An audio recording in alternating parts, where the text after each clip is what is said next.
하나님의 말씀을 봉독하겠습니다. 사무엘상 4장 12절에서 22절까지의 말씀입니다. 구약성경 414면 어간에 있습니다. 사무엘상 4장 12절에서 22절까지의 말씀을 봉독하겠습니다.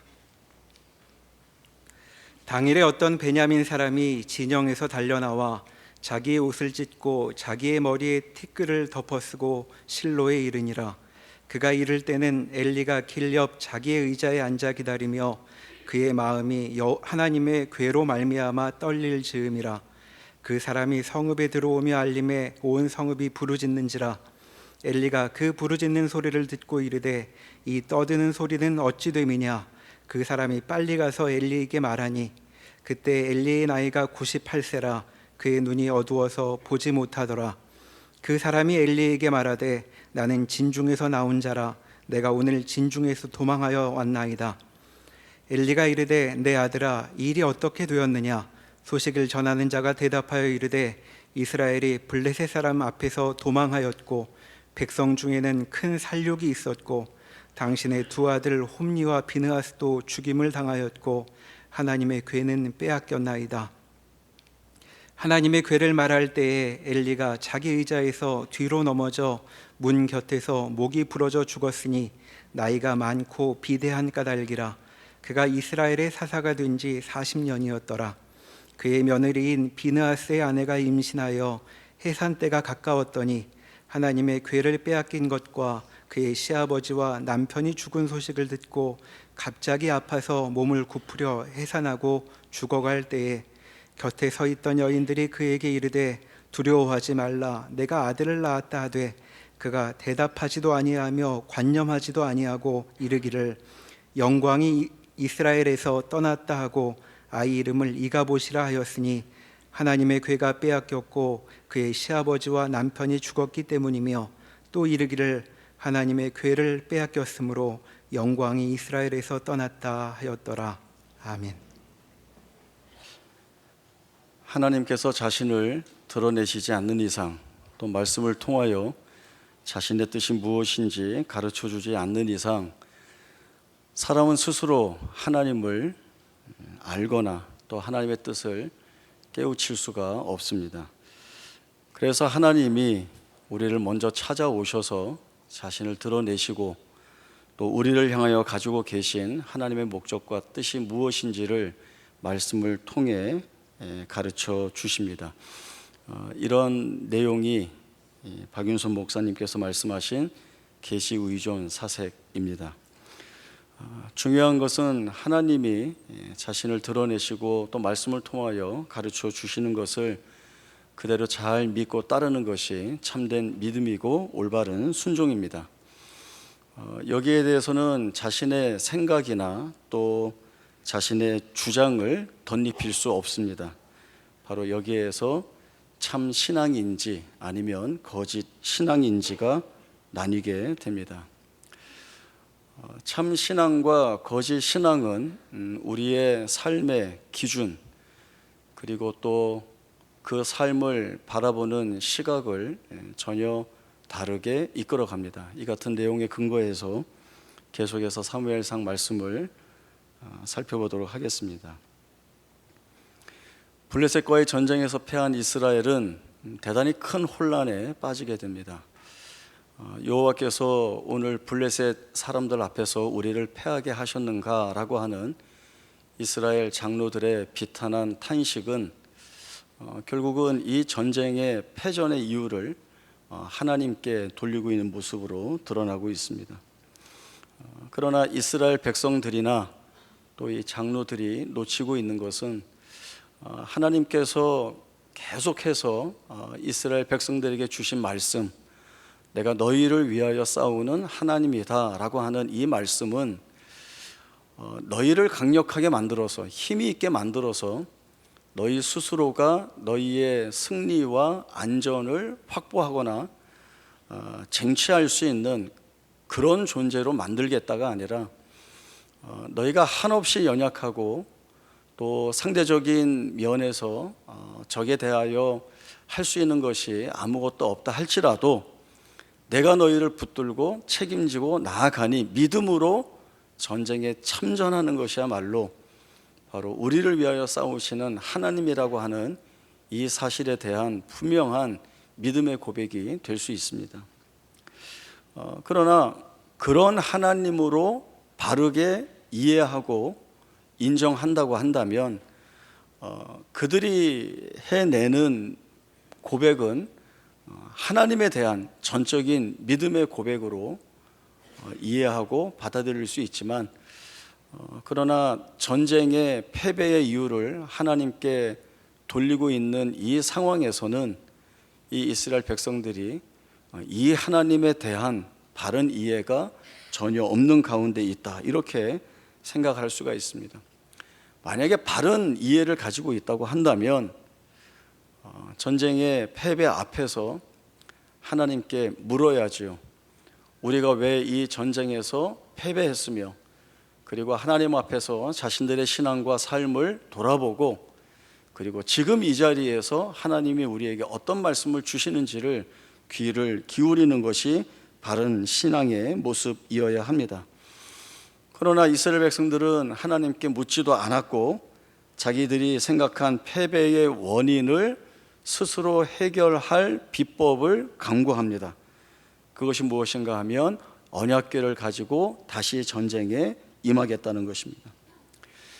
이들이 생각한 언약궤는 이스라엘을 위하여 싸우시는 그 하나님에 대한 온전한 믿음 위에 서 있는 행동이 아니라, 이 언약궤만 있으면 우리는 당연히 이긴다라고 하는 사실은 미신적인 차원에서의 신앙의 모습을 보이고 있습니다. 온전하신 하나님에 대한 믿음의 고백 없이, 또 그 하나님이 주시는 말씀에 대한 순종 없이 그저 언약궤만 있으면 된다라고 하는 것은 미신적인 신앙을 넘어 불신앙이라고 말할 수가 있습니다. 이스라엘 백성들의 이러한 불신앙을 하나님은 그냥 내버려 두지 않습니다. 그 불신앙에 대한 심판을 하나님이 하십니다. 심판의 결과는 전쟁에서 지고 또 언약궤를 빼앗깁니다. 뿐만 아니라 언약궤를 빼앗겼다는 소식에 엘리가 앉아있던 의자에서 뒤로 넘어져 목이 부러져 죽습니다. 하나님을 멸시했던 엘리의 두 아들 홈리와 비느하스가 전쟁터에서 죽임을 당하고, 그리고 비느하스의 아내가 아이를 낳다가 죽게 됩니다. 이 모든 불행이라고 할 만한 일들에 대한 설명이 한 줄로 나오고 있습니다. 이가봇, 영광이 떠났다라고 하는 겁니다. 더 정확히 표현하자면 하나님의 영광이 이스라엘을 떠났다라고 하는 것이죠. 사무엘상 저자는 하나님을 떠나 부패하고 타락한 이스라엘을 하나님이 심판하실 것을 영적으로 무능한 엘리를 치시는 것과 또 그의 두 아들에게 그들의 죄악에 상응한 심판을 내리시는 것으로 드러내시고 있습니다. 하나님의 심판은 혹독하리만큼 아주 비통하게 그리고 곧바로 시행이 됩니다. 그러나 하나님은 이 심판을 심판만으로가 아니라 이 심판 속에서 하나님이 택하시고 세우시는 자들을 통하여 하나님이 이루어 가실 하나님의 나라에 대한 청사진을 아주 분명하게 보여주시고 있습니다. 영적으로 무능한 엘리가 떠나가고 하나님 앞에서 자란 사무엘이 세워집니다. 비느하스의 아내는 아들을 낳고는 그 이름을 이가봇이라고 지으면서 하나님의 영광이 떠났다라고 하는 비탄한 한숨을 토해내지만, 엘가나의 아내 한나는 아들을 낳고 사무엘이라 이름을 지어주면서 주께서 내 기도를 들으셨다 말하며 진토에서 일으키사 영광의 자리를 차지하게 하신 하나님을 찬송하게 됩니다. 이러한 극명한 대조를 통하여 하나님을 버리고 떠난 시대, 그 시대 속의 사람들은 무너져가고, 그리고 그 무너진 시대와 사람들 속에서 하나님이 목적하신 일들을 자기 백성에게서 이루어내시기 위한 하나님의 역사가 어떻게 세워지고 있는가를 보여주고 있습니다. 결국 이 시대 속에서 하나님이 무엇을 말씀하시는가가 바로 우리가 귀 기울여야 할 가장 중요한 내용입니다. 오늘 본문 말씀을 통하여 저희는 두 가지를 확인해 보려고 합니다. 첫 번째는 나는 하나님을 어떻게 만나고 있는가라고 하는 겁니다. 하나님을 만난다라고 하는 것은 나는 이 하나님에 대하여 어떻게 알고 있는가, 그리고 나는 이 하나님을 어떻게 이해하고 있는가의 문제입니다. 이스라엘의 실패는 바로 이 하나님을 제대로 알지 못하고 이해하지 못하고 있었다라고 하는 겁니다. 하나님은 나는 너희의 하나님이다 라고 하는 약속을 주십니다. 너희의 하나님이라고 하는 이 풍성하고 영광에 가득 찬 약속의 말씀은 그저 너희를 이 세상에서 가장 뛰어난 민족으로 만들어 주시고 세상 위에 군림하게 하여서 너희가 원하는 것을 다 이루어 주는 그런 하나님이라고 하는 뜻은 전혀 아닙니다. 세상 속에서 부름받고 있지만 분별되고 구별된 것이 하나님의 백성에게 있습니다. 세상이 모르는 하나님을 알고 있고 세상이 붙들지 않는 하나님을 붙들고 있습니다. 만물의 주 되신, 그리고 그분의 영원한 작정과 섭리가 만들어내시는 것이 무엇인지를 알아야 하는 하나님의 백성은 이 하나님께 소망을 두고 이 하나님이 이루어내시는 모든 일들에 대한 믿음을 가지고 쫓아 나아갈 때에 자신들의 생애가 부요하고 그리고 복되다는 것을 알아야 하는 겁니다. 그리고 그 알물 통하여 하나님께서 부어주시는 은혜를 마음껏 누릴 수가 있게 되는 것입니다. 그러나 이같이 중요한 사실들을 다 놓쳐버리고 그저 하나님을 내가 원하는 것을 이루어주는 하나님, 내 소원을 만족해 하는 하나님으로 안다고 한다면 그 하나님은 기계적이고 수동적인 하나님일 수밖에 없습니다. 내가 이렇게 행동했을 때, 내가 이 원인을 제공하면 내가 원하는 결과를 마땅히 만들어 주시는 하나님, 내가 의도하는 대로 따라와 주는 하나님이라고 한다면 하나님을 제한시키고 있는 겁니다. 이러한 차원에서 생각하고 그리고 만들어낸 것이 언약궤를 가지고 전쟁에 나가겠다는 것이죠. 이 언약궤는 우리를 대신하여 싸우심으로 인하여 그 하나님이 어떤 하나님이신지를 우리 앞에서 증명해 내시고 이 하나님을 참된 하나님으로 고백하고 따라오도록 부르시는 그 하나님이 아니라 그저 승리만 주면 된다는 하나님, 그 하나님이면 승리를 위한 수단이라는 것밖에는 이 하나님에게서 찾아낼 것이 아무것도 없습니다. 우리가 원하는 것을 이루어 주기만 하면 된다는 그런 능력 있는 힘이면 된다라고 하는 것이 지금의 이스라엘 백성들이 하나님에게서 원하는 것이라고 한다면 이스라엘 백성들은 스스로 이 하나님을 우상의 범주 안에 가두어 두고 있는 것입니다. 얼마나 어리석은 것인지 모릅니다. 살아계신 하나님을 우상 취급하고 있습니다. 그러나 이것은 지금의 이스라엘의 문제만이 아니라 앞으로 오고 오는 모든 시대 속에서 하나님을 바르게 이해하지 못하고 하나님을 제대로 만나지 못하는 사람들이 행할 수밖에 없는 필연적인 잘못된 신앙의 모습일 수밖에 없습니다.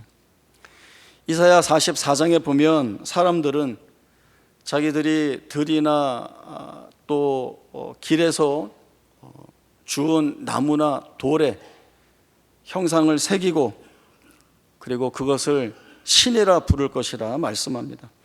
어떤 사람이 땔감을 가져다가 자기 몸을 덮게 하려고 그것으로 불을 피우기도 하고 또 배고프니까 그것으로 떡을 구워 먹기도 하고 또 그 중에 남는 것으로 신상을 만들어 경배하며 우상을 만들고 그 앞에 엎드린다라고 말씀합니다.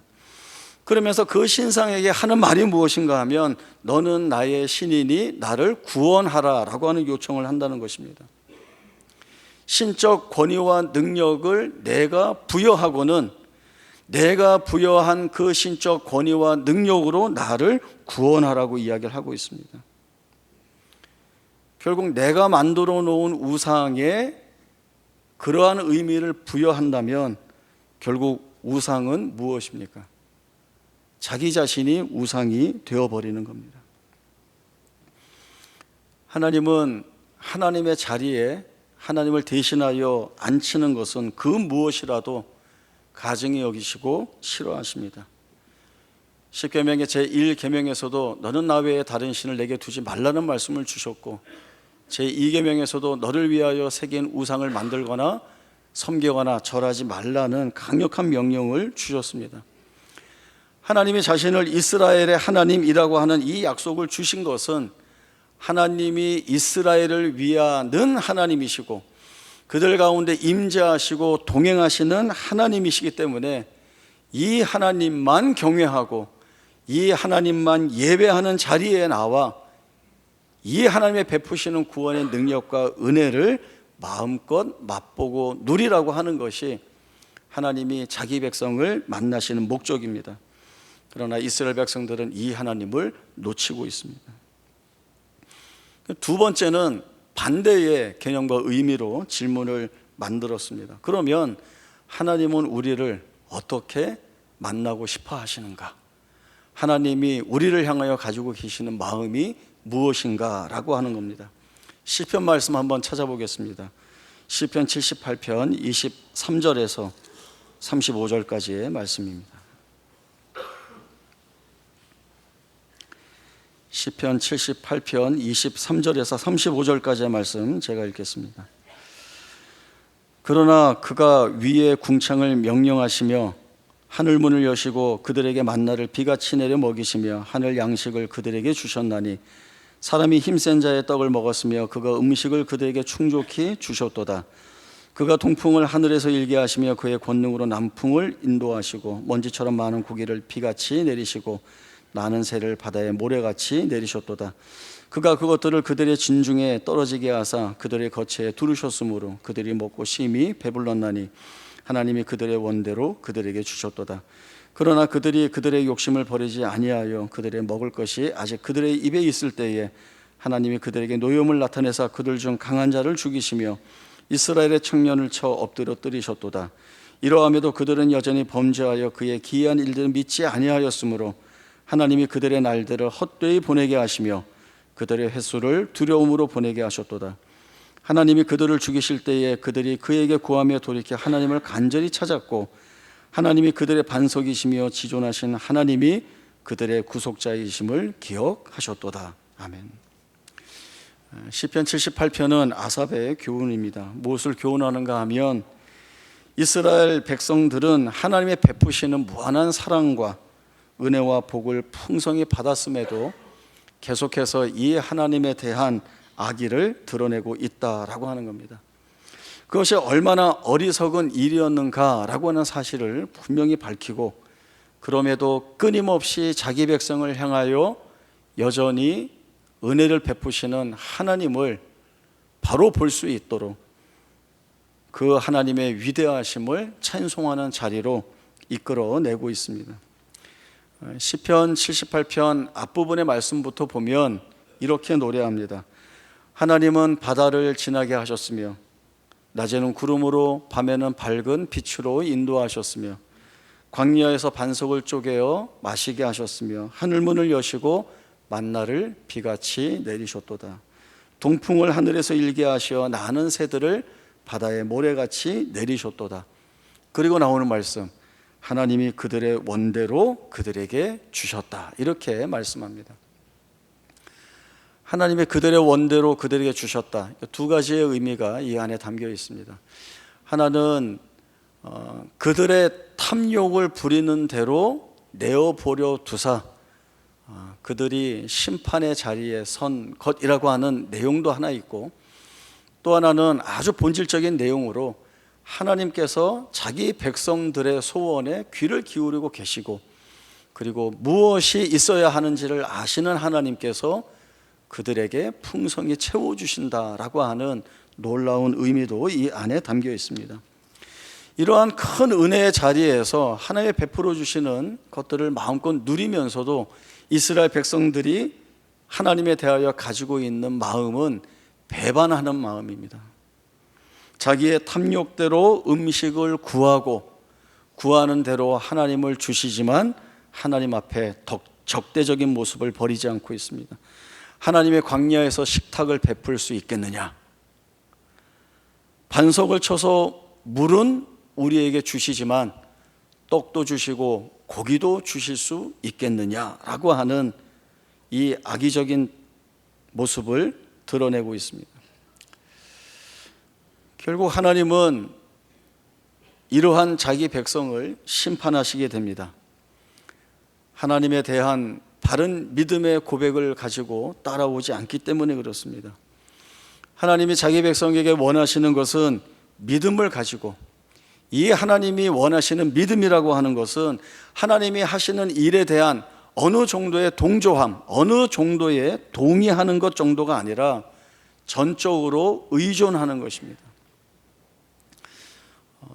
저도 설교하면서 이 의존이라는 말을 많이 썼는데, 사실 이전까지는 제가 이해하는 의존도 어느 정도, 어느 부분이라고 하는 생각을 가지고 있었습니다. 그런데 이번에 말씀을 깊이 묵상하는 가운데 전혀 다르다는 것을 보게 되었습니다. 의존이라고 하는 것은 다른 것에 의지하여 존재하는 것입니다. 다른 것에 의지하지 않으면 존재할 수 없는 것입니다. 이렇게 보니까 훨씬 이해의 폭이 넓어지고 커졌습니다.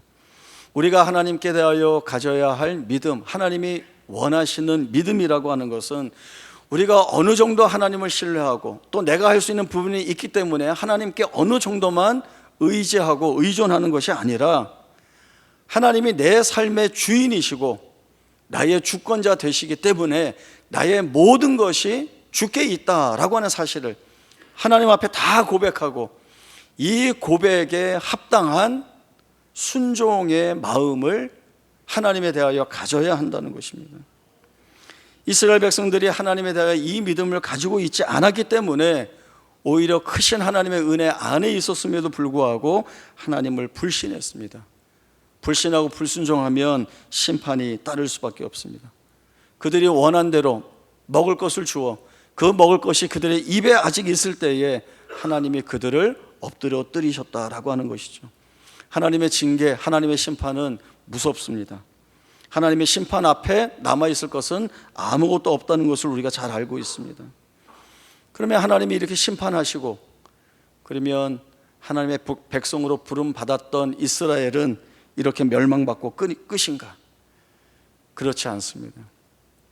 하나님은 그들이 돌이켜 하나님을 기억하고 하나님을 간절히 찾을 때 하나님은 하나님 자신이 이스라엘의 반석이시며 그들의 구속자이심을 기억하시겠다는 약속을 다시 자기 백성에게 주시고 있습니다. 하나님이 그런 하나님이십니다. 그러면 이런 질문을 할 수 있습니다. 어차피 용서해 줄 거고 어차피 다시 회복시켜서 하나님의 백성으로 삼으실 것이라고 한다면 잘 못해도 심판하시지 말고 좀 참아주시고 넘어가시면 되지 않는가? 하나님은 그렇게 하고 싶어 하시지 않습니다. 하나님은 깨닫고 깨달은 것을 붙들고 하나님 앞에 나오는 자들이 받는 그 풍성한 부요한 은혜와 복이 무엇인지를 알아 하나님 앞에 세우고 그 하나님이 주시는 것들을 마음껏 누리게 하시는 것이 하나님이 우리에게 주시는 선물과 같은 것이기 때문에 그렇습니다. 너희가 내 백성이다. 내 백성으로 부름받은 너희가 믿음을 가지고 내가 넓혀놓은 이 자리에 나와 마음껏 자유하라 라고 하는 것이 하나님이 우리에게 베푸시는 은혜입니다.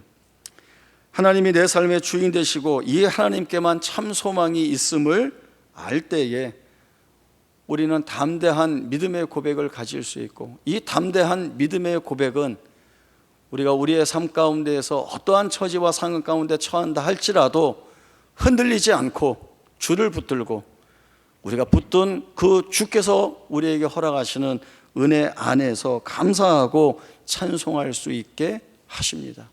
이것이 하나님이 우리를 향하여 가지고 계신 뜻이라는 것입니다. 간증을 하나 나눌까 합니다. 지난주 주님 품에 안기신 이경선 집사님이 해주신 그 간증과 그 간증을 통해서 제가 느끼고 붙들게 된 내용을 나눠볼까 합니다. 우리 집사님은 투병하시면서 몸도 많이 약해지시고 또 많이 힘든 가운데 가시면서 하나님이 허락하신 자기 삶의 마지막이라는 생각들을 기도 가운데 하셨습니다. 그리고 마지막에 제게 주신 말씀이, 목사님, 저는 하나님의 부르심에 응답하러 갑니다. 이 땅에서 천국을 누렸고 이제 천국으로 가서 행복합니다. 천국 가서 기다릴 테니 목사님 천국 오시면 뵐게요 라고 하는 말씀을 아주 분명하게 뚜렷하게 제게 주셨습니다. 그리고 이 집사님과 제가 나누었던 어떤 그 이야기들, 함께 기도했던 내용들을 제가 돌아보니까 그때 이 집사님이 제게 고백하셨던 내용들이 이런 것들입니다. 항암 치료를 받으시면서 그 힘들고 고통스러운 시간인데 그 시간을 하나님의 은혜가 내게 너무 넘치는 시간이라고 이야기를 해 주셨고, 또 육체의 고통이 심할 때에도 하나님의 섭리를 감사하게 받아들이고 아무 염려 없이 하나님만 바라보겠습니다 라고 하는 이야기를 하셨습니다. 투병하는 가운데에서도 교회 나와서 예배하셨고, 그리고 도움이 필요한 자리에서 끝까지 봉사를 하셨습니다. 사실 이 집사님 기억하면서 기도하는 분들이 많았었는데 마음 한켠에는 아픈 마음이 있고 안쓰러운 마음이 있고 애달픈 마음이 있습니다. 이걸 다 아시기 때문에 오히려 만나는 사람들 앞에서 많이 웃으시고 우리를 되려 위로 많이 하셨습니다. 저는 이 집사님이 주셨던 이 땅에서 천국을 누렸고 이제 천국으로 갑니다 라고 하는 이 말씀을 며칠 동안 묵상을 하면서 신자가 해야 하는 담대한 고백이 있다고 한다면 바로 이 고백이 아닐까라고 하는 생각을 했습니다. 우리는 이 세상에서 고생하고 살다가 천국에 가는 것이 아닙니다. 우리가 살아가는 그 어떠한 삶의 정황 속에서도 하나님이 우리를 찾아오셔서 우리와 함께 하시고 그 함께 하시는 자리에서 베풀어 주시는 은혜로 살아간다는 것을 우리가 알고 있고 믿고 있고 붙들고 있다면 바로 그렇게 찾아오신 하나님을 만나는 우리 삶의 자리가 바로 여기가 천국이라는 사실들을 우리가 볼 수 있게 됩니다. 그리고 봐야 합니다. 그리고 우리가 이 땅에서 살지만 그러나 우리의 눈을 들어서 영원한 천국에 대한 소망의 우리가 가장 중요하게 붙들어야 할 것, 하나님이 부르시는 그날에 영광의 찬송을 올려드리며 그 영원한 소망 대신 하나님 앞에 나아가는 것이 정말 우리의 기쁜 은혜의 고백이 아닌가라고 하는 이 사실들을 집사님의 고백을 통해서 다시 한번 되돌아볼 수 있게 되었습니다. 우리의 살아가는 모든 날들이 주께서 우리에게 베풀어 주신 은혜였습니다 라고 하는 이것은 그저 우리가 별 어려움 없이 잘 살고 내가 소원하고 기도했던 일들이 원하는 대로 이루어지고 그래서 좋고 내가 많은 것들을 누리고 그래서 즐겁고 그런 것이 내가 하나님 붙들고 사는 이유라고 한다면 과연 우리가 하나님을 바르게 알고 있는가? 하나님을 바르게 이해하고 있는가? 내가 고통 가운데 있지만 말할 수 없는 절망과 탄식 가운데 있지만 그러나 그 자리에 찾아오신 하나님, 그 하나님만으로 내게 위로가 되고 이 하나님이 거기에서 견디게 하시는 힘을 주시고 또 하나님을 바라볼 때에 주시는 그 은혜가 있을 때에 이것으로 만족하고 감사합니다. 이 하나님이면 됩니다 라고 하는 이 고백이야말로 가장 하나님을 있는 그대로의 하나님으로 알고 있고 보고 있고 만나고 붙들고 있는 것이 아닌가라고 하는 생각들, 이 두 가지의 모습들을 우리가 돌아보면서 나는 지금 어디에서 이 하나님을 만나고 있는가를 살펴볼 수 있어야 합니다. 우리의 삶에 부어지는 모든 것들이 주의 은혜입니다. 자, 이건 모든 것들이라는 것이 참 많은 의미를 품고 있습니다. 하나님을 사랑하는 자, 곧 그 뜻대로 부르심을 입은 자들에게는 모든 것이 합력하여 선을 이룬다라고 하는 바울의 고백이 이 결을 같이 하고 있습니다. 좋을 때만 하나님의 은혜, 내가 원하는 것이 있을 때에만 하나님의 복, 그것이 아니라 어느 자리에서든, 모든 자리에서든 내가 만나는 하나님이라고 한다면 그 하나님은 내게 소망의 하나님, 은혜의 하나님, 내가 붙들 하나님이라고 하는 사실들을 우리가 알아야 합니다. 조정민 목사님이 그분의 설교에서 이 말씀을 하셨습니다. 아프지 않고 끝까지 건강하게 사는 것, 아무 일 없이 무탈하게 평안히 사는 것, 이것이 우리 기도의 다라고 한다면 당신은 그리스도인이 아닐 수도 있습니다.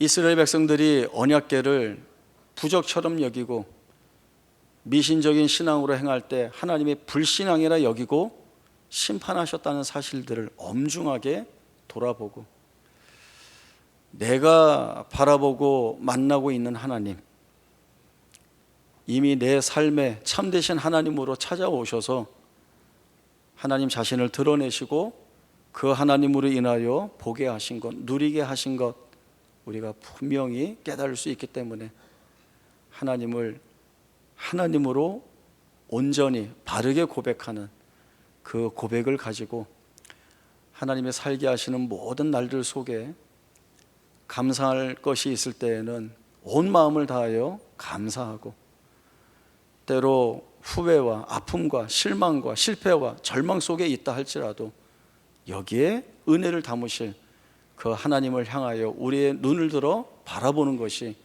참된 믿음임을 알아 이 믿음의 자리에 우리의 발걸음을 세워나가는 그 자리에서 참된 믿음의 고백을 주 앞에 올려드리는 귀하고 복된 고백이 우리에게 있기를 바랍니다. 기도하겠습니다.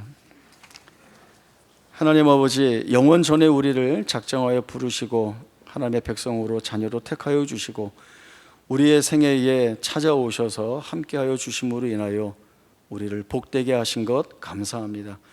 때로 우리가 시험이 있고 유혹을 받아 이 하나님 놓치고 살아갈 때가 많이 있습니다. 탄식과 절망 가운데에서 하나님을 힘으로 삼지 않고 하나님을 우리의 위로로 삼지 않고 살 때가 얼마나 많이 있었는지 모릅니다. 우리 하나님 찾아오셔서 이러한 우리의 불신앙을 깨뜨리시고 다시금 주의 선하신 은혜 가운데 세워주시니 감사합니다. 그 은혜 붙들고 사는 우리가 되게 하시고 믿음 안에 부르셨으니 참된 믿음의 고백을 가지고 주의 영광을 드러내며 주의 영광의 찬송으로 살아가는 우리 모두가 다 되게 하여 주옵소서. 거룩하신 예수님의 이름으로 기도하옵나이다. 아멘.